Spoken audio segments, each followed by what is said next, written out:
All right.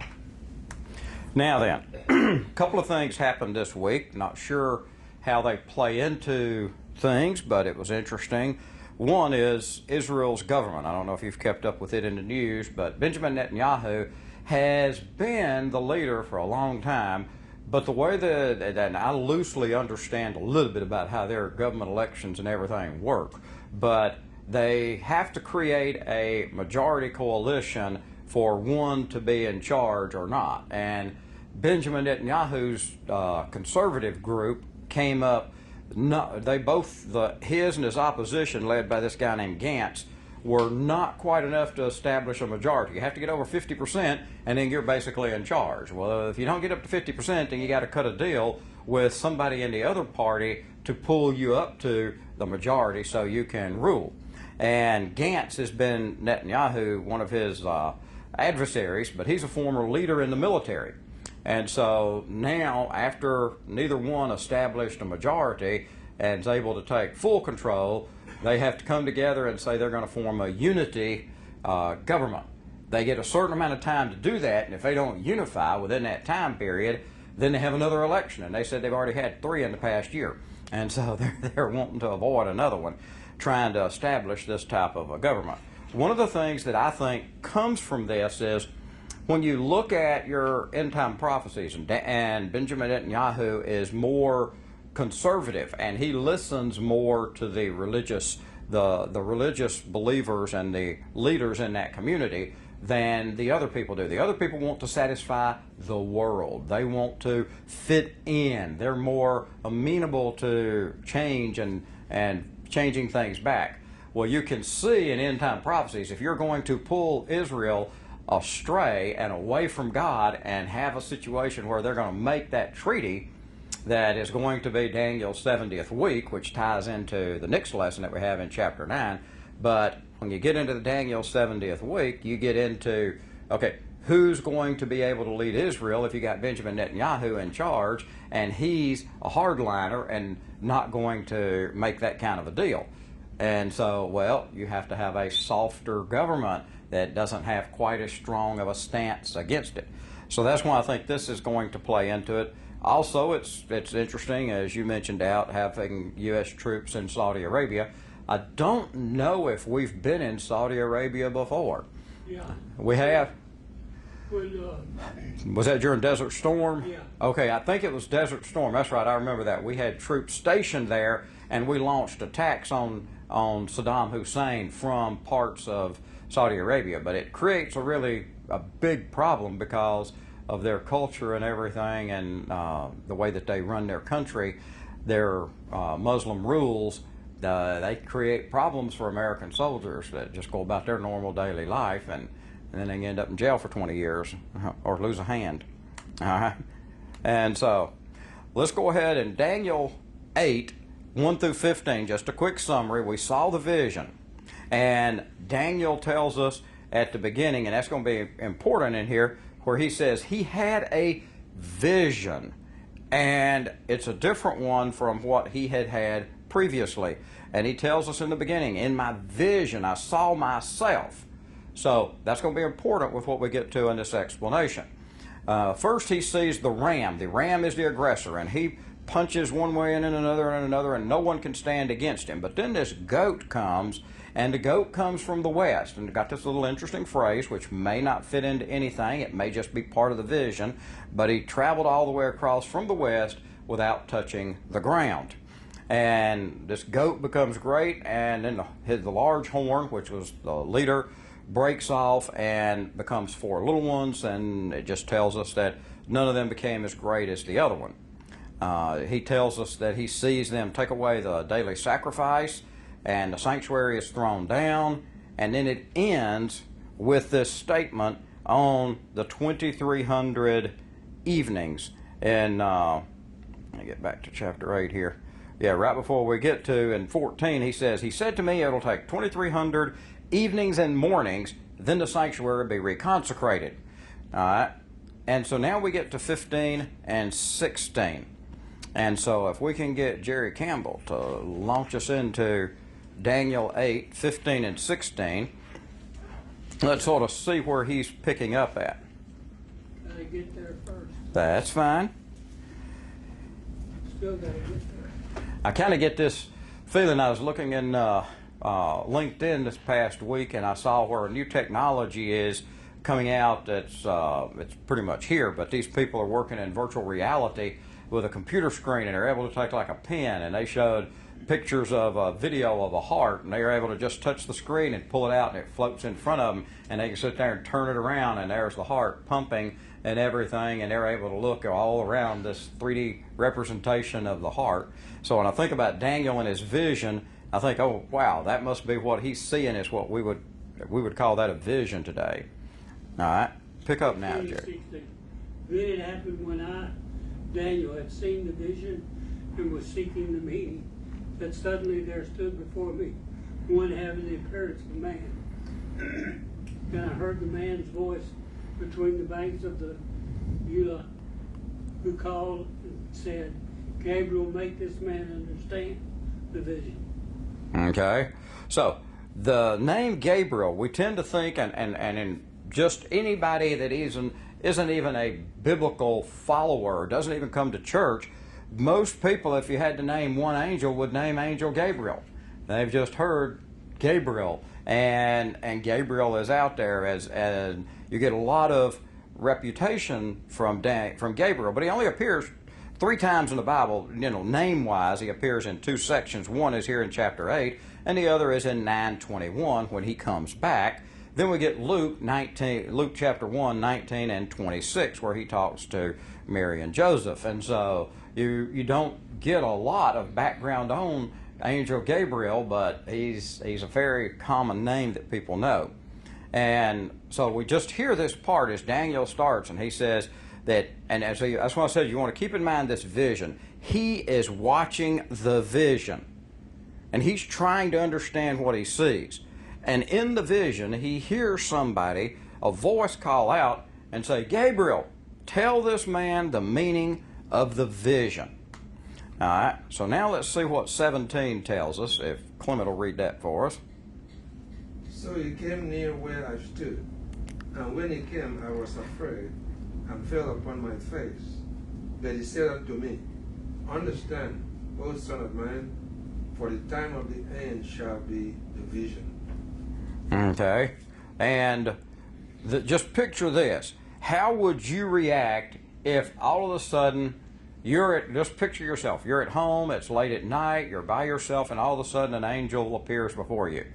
Well, what Daniel does, and this is why I say you got to wonder, is this Daniel seeing it, or is this Daniel in the vision that Daniel's watching himself? And so we'll look at that again in a minute.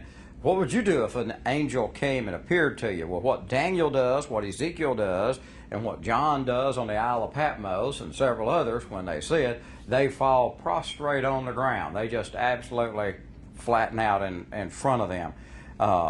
And he says we're going to understand that the vision concerns the time of the end. In Ezekiel 1:28 it says, This was the appearance of the likeness of the glory of the Lord. When I saw it, I fell face down and heard the voice of one speaking. In Revelation 1:17, John says, When I saw him, I fell at his feet as though dead. Then he placed his right hand on me and said, Do not be afraid. I am the first and the last. And so we see that when people meet these angels or these representations from heaven, you can think, well, I'm going to stand there and I'm going to I can tough it out. I can stand there and listen to it until it happens to you. And I can just imagine that when that happens, that is going to literally suck the energy out of you. You just crumple and fall to the ground. I think it's more a lack of energy than anything else. He tells him to understand that this vision concerns the time of the end. Now, I still find it interesting, and I've mentioned it a few times, that the biblical writers tend to think, and I go through this commentary that I've got, and the guy lists all of these other biblical scholars, like 8 or 9 of them, and say all of them pretty much agree that this was Antiochus Epiphanes, who died in 164 BC. Okay, so the time of the end, we are now 2,200 years past the time of the end.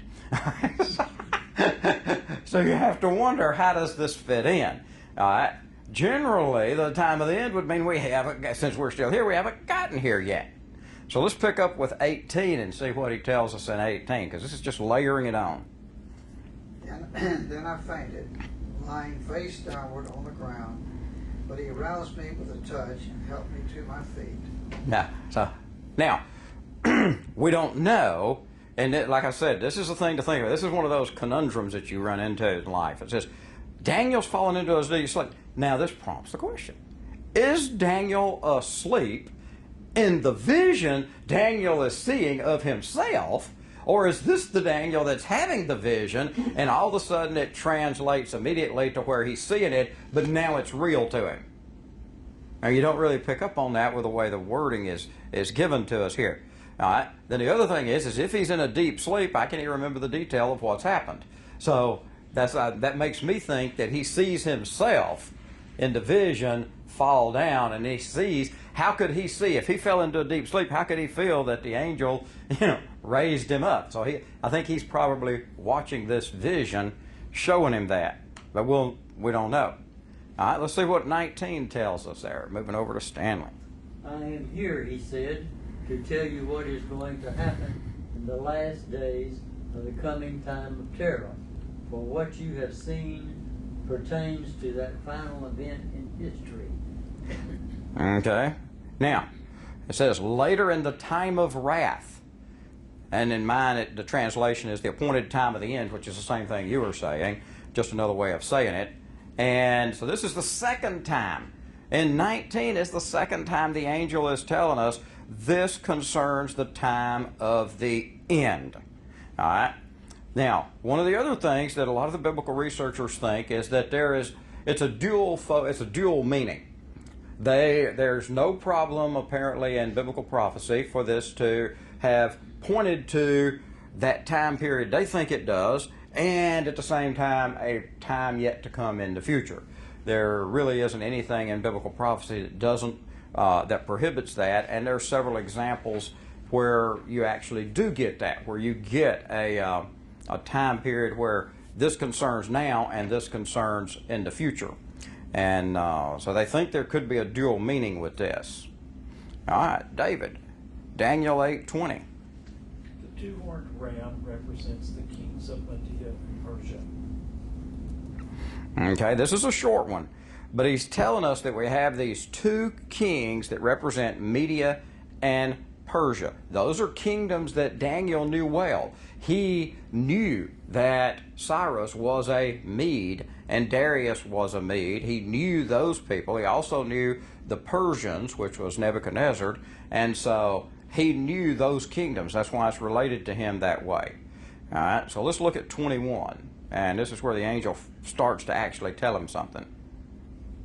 The shaggy goat is the king of Greece, and the large horn between his eyes is the first king. Okay. So he tells us, notice the angel has added to the description the shaggy goat. Daniel's first description just says the goat. Now we get this shaggy goat added to it. And once again, we're not really sure which details are important or not. It's just an additional, twist that we get. And the large horn is going to be the first king. All right, so now we'll move over and pick up 22 if Jerry Campbell will read 22 for us. That's up next, yeah. All right. As for the broken horn and for that stood up in its place, 4 kingdoms shall arise out of the nations, but not with its power. And again, everything historically points to this confirming Alexander the Great as the one that this happens to, because as we've mentioned before, he has 4 generals that succeed him. He doesn't have any children. He doesn't have anybody else to succeed him and ascend to the throne. And it happens fairly early in life at 33 years old when Alexander dies. And he, of course, achieved greatness. But when the generals split it up, obviously if you take one kingdom and divide it by 4, none of the 4 are as big as the one before you divided it up. And we see that one of those kingdoms, the Seleucid guy, he ends up being the one from which this Antiochus Epiphanes comes from 200 years later and 150 years later. And so some of that does work. And then again, is it past or future or both? And one of the things that occurred to me as I was looking at this is, you know, we talk about studying the Bible, but when I see so many different scholars and so many different things that they see and they write up their interpretations, it made me wonder, can we, if you study the Bible without going to God in prayer on everything that you're studying and listening for God's guidance and the words you get, the Bible study that you're studying can actually be a deception itself, because so many of these people get deceived into thinking that it's one thing that they miss it. But when you look at the end of Daniel and he says, seal these prophecies up, they are for the end of time, that may be intentional by God that we don't understand because it's not time for us to understand. But when it becomes time for us to understand, just like when Jesus was there and Jesus talked to the Pharisees and the rabbis and everything, Jesus knew that they knew the prophecies that foretold His coming. He knew they should know He stands before them as the fulfillment of those prophecies, and they didn't know it. They were deceived. These are the people, this is what frustrated Jesus so much in talking to the Pharisees and all of the people that were the leaders, religious leaders. That's who gave Him trouble. The people didn't give Him trouble. The Romans didn't give Him any trouble. People that gave Him trouble were those Jewish leaders, and they had been deceived. So if you think about it, it is quite easy to get into the Bible study and try and reach your own understanding. You read what other people say about history, you read what other people say about things, and you tend to get led down a path that might lead you in the wrong direction, and you're thinking, I'm studying the Bible. How is this going? How am I not getting this right? And then God is sitting there, well, you didn't ever talk to me about it. You know, I have written this. I know what's going on. So it's just something to think about. Can studying the Bible lead to deception? And Jim Skelton just came in. We'll back up and let you get 23 now. Chapter 8, 23. And in the latter time of their kingdom, when the transgressors have reached their fullness, a king shall arise, having fierce features, who understands sinister schemes. Verse 2. No, just 23. All right. Now, again, as I've mentioned just a few minutes ago, all of the analysts and biblical researchers tend to say that this was Antiochus Epiphanes, but I still come back, as I have 2 or 3 times already. I want to just really hammer this in. Jesus in Matthew 24:15 is telling His disciples, so when you see standing in the holy place the abomination that causes desolation spoken of through Daniel, through the prophet Daniel, let the reader understand. How could this have been a guy that died in 164 BC that Jesus is warning His disciples about? How could he? That doesn't make any sense. And so that's one of the things, and in all the studying I have done, I haven't found anybody else that's making this connection. Jesus warns them specifically about this abomination that causes desolation, spoken of by Daniel the prophet. And they're telling you that abomination that caused desolation is this guy that died in 164 BC. How do you make that misconnection? How do you overlook that? All right, so let's see what 24 says. You already read, didn't you, Jerry? So we go to Clement in 24. And his power shall be mighty, but not by his own power. And he shall destroy wonderfully, and shall prosper, and the practice, and shall destroy the mighty and the holy people. All right. Now, it seems a bit difficult, as I just pointed out, that this was Antiochus the Great. Now, Antiochus was known. He hated the Jews. He went in and tried to conquer the Jews. And as a part of destroying the Jews, he definitely went into the temple, and he definitely desecrated it, and he made false offerings to it. And then part of the story on him comes in that later, when he finds out that the Maccabean revolt has overpowered his troops fall to them. He goes in on his bed, and even though nothing killed him, he goes in and he is so grief-stricken, and overcome with grief that he knows what he's done is sinned against God's people, and that overwhelming grief overpowers him, and he died in his bed grieving what he had done. He knew the punishment that awaited him, okay? So he was a bad actor, and they pull some of these pieces out of history to make it fit. But I think it sounds a little bit more like what John saw in chapter 13 of Revelation. So I was going to read the first 4 verses of that. And it says, "The dragon stood on the shore of the sea, and he saw a beast coming out of the sea." This is John. "And it had 10 horns and 7 heads, with 10 crowns on its horns, and each head a blasphemous name. The beast I saw resembled a leopard. It had the feet of a bear. It had the mouth of a lion. The dragon," this is Satan, "gave the beast his power and his throne and great authority. One of the heads of the beast seemed to have a fatal wound, but when the fatal wound had been healed, the whole world was filled with wonder and followed the beast. People worshipped the dragon because he had given authority to the beast, and they also worshipped the beast and asked, 'Who is like the beast? Who can wage war against it?'" Okay, so when you look at that, you can see that that beast in Revelation sounds a little bit more like what we're looking at than this first one does, and than the one that we talk about with Antiochus Epiphanes. It seems to match up better. All right, John is seeing his vision 250 years after Antiochus dies, so he has some historical perspective on what Antiochus has done, and now he's looking forward, so obviously this guy must be much worse than anything he may have heard of Antiochus. So let's see how 25 ties in now, Woody. He will be a master of deception, defeating many by catching them off guard as they bask in a false security. Without warning, he will destroy them. So great will he fancy himself to be that he will even take on the Prince of Princes in battle. But in doing so, he will seal his own doom, for he shall be broken by the hand of God, though no human means could overpower him. Okay. See, the no human hands overpowering him is where they come back to Antiochus just dying out of grief. But then, when you look at 2 Thessalonians, you notice here in 25 it said he causes deceit.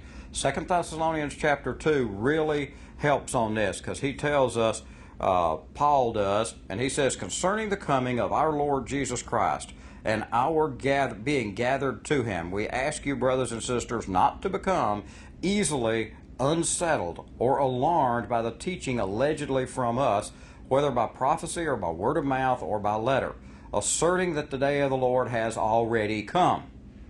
Don't let anyone deceive you in any way, for that day will not come until the rebellion occurs and the man of lawlessness is revealed, the man doomed to destruction.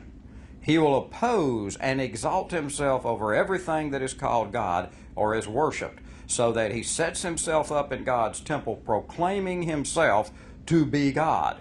Okay? The coming of the lawless one will be in accordance with how Satan works. He will use all sorts of displays of power through signs and wonders that serve the lie, and all the ways that wickedness deceives those who are perishing. They perish because they refuse to love the truth and so be saved. For this reason, God sends them a powerful delusion, so that they will believe the lie, and so they will be condemned who have not believed the truth but have delighted in wickedness. Okay, so now if you read what we just read in Daniel, and he's describing it, and you read what Paul says, people are telling you that this has already happened. Who would have already happened? This Antiochus Epiphanes. Did he already happen? Paul says, no, that is not going to happen until this happens. So, to me, you can't really make the connection that it was the one that the biblical scholars are all telling us that it ties to. I just don't see the connection, since Paul tells us that it has not already happened, and Jesus tells us it has not already happened. I think I'm on pretty safe ground of saying it hadn't happened. But we still continue to see this information. So let's pick up with 8:26 now, Stanley. "And then in your vision, you heard about the 2300 days to pass before the right of worships are restored. this number is literal and means just that. But none of these things will happen for a long time. So don't tell anyone about them yet. All right. So see, he's telling him to seal these prophecies up. All right. So look at that again. If I look at 26 again, it looks to me like the Gabriel has, and this is important because of what the next lesson comes into in chapter 9. But he's seen the vision of the shaggy goat and the ram. And it looks like the angel Gabriel stops there and then tells him the vision of the evenings and mornings that has been given to you. All right, so he's talking about a separate vision, it looks like. If you see at the end in 14, it tells us, this Holy One speaks, and Daniel asks him, how long is it going to take the vision to be fulfilled? The vision concerning the daily sacrifice, the rebellion that causes desolation, the surrender of the sanctuary, and the trampling underfoot of the Lord's people. And he said it will take 2,300 evenings and mornings, and then the sanctuary will be restored. Okay? So now when we see that vision, and then it's explained here by telling him, that vision you saw, but it doesn't give him any details, and he doesn't explain any details. But it's important because when we jump over to 9, in verse 20, which is in our next lesson, he says, while I was speaking and praying and confessing my sin, the sin of my people Israel, and making my request for the Lord my God for his holy hill, while I was still praying, this man came that he had seen in the earlier vision in swift flight about the time of the evening sacrifice. And then he tells him, I have come to give you understanding and insight to that vision. Which vision? He doesn't say which vision. But then he goes in and tells him about the 77s are decreed for your people, and that'll seal up prophecy, and the end of time, it's going to put an end to wickedness and all transgression. Okay? So that's what we'll see in the next lesson. So I think that the vision that he gets then is, the information he gets in chapter 9 is answering the more detail he's looking for on the 2,300 evenings that's spoken of here. That's what it looks like when you put the 2 and 2 together. So let's pick up with 27. Who to leave off at? David. Then I, Daniel, was overcome and lay sick for several days. Afterward I got up and performed my duties for the king. But I was greatly troubled by the vision and could not understand it. Okay. No kidding.